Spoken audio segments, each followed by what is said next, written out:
washing machine hian tui tang thei lowa en kan tum do na ni engwanga tang thei lo nge amai na in ren toka khulai khana no tu amani do na hei ro ve kan tui kan han leya tang thei lo ta kan check do ni lo hlir zelila thange he nung kan honga toy zong in ta hian hrui oma khita drain lo nakha ni ta hi hrui kan phelanga ta khon a hon na oma kan honga kor kilte engi mohi lo tang thina chu kan en phot don ni lo hlirang he kan han hong ta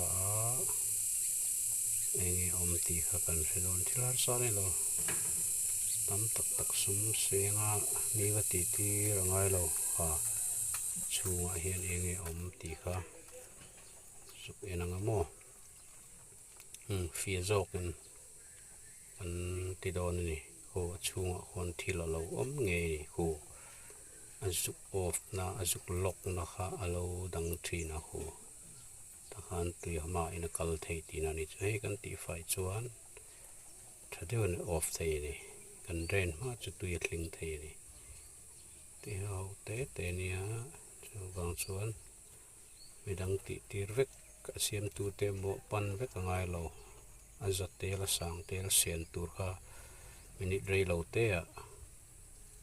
ti thei ni tu lai tu ba te en tur tam to a asiam tu te sang te la ma zat te la mo va ti rai chon mani ti mai tur ani ol sam lu tuk lo sedon